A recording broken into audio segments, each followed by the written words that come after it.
سەربارەی نەبوونی کارەبا گەرمایەکی تاقەت پڕوچێنە ڕووی لە عێراق کردووە. لە زۆربەی ناوچەکانی ناوەڕاست و باشووری عێراق پلەکانی گەرما تا 52 پلە تۆمار کراوە. عێراقیەکان لە دۆخێکی سەختدا ژیانی ڕۆژانە لە بێ کارەبایی و گەرمادا بەسەر دەبن. زۆر هیلاک بووین، چیتر بەرگە ناگرین. ڕۆژێک بەهۆی گەرماوە کەوتم و بورامەوە. کارەبا نێو مۆلیدەکانی زوو تێک دەچن. لە دوای 2003 دەسەڵاتدارانی عێراق نەیانتوانیوە کێشەی کارەبا بەتایبەت لە هاویناندا چارەسەر بکەن.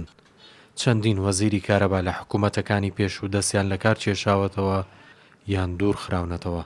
دواهەمینیان ماجد مەهدی حەنووش وەزیری کارەبای ئێستایە کە هەفتەی ڕابردوو دەستی لە کار کێشایەوە.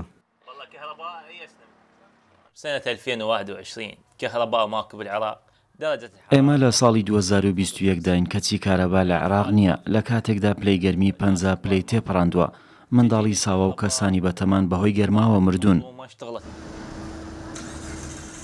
گەرمای بەتین و نەبوونی کارەبای نیشتیمانی زیانی زۆری بە کاسبکاران گەیاندووە. ئەو ماددە خۆراکیانی لە ناو مارکێتەکاندان ئەگەر لەژێر پلەی گەرمی گونجاودا نەبن زوو لە ناو دەچن. عدم التواجد الوطني اللي هي الكهرباء بصورة عامة اللي هي أصلا مفقودة.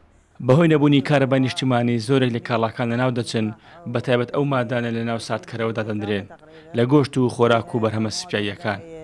كبب مكبب لحوم. عێراق 6 ملیار دۆلار قەرزداری ئێرانە. بۆیە تاران هاوردەکردنی وزە و گازی سروشتی ڕاگرتووە. دەزووی کارەباشی لەسەر ئەو هێڵانە بڕیوە کە کارەبا بۆ چەند پارێزگایەکی سنووری دابین دەکەن. هاوکات بە ئامانجگرتنی تاوەرەکانی کارەباش یەکێکی دیکەیە لە هۆکارەکانی کەمبوونەوەی کارەبا لە عێراق.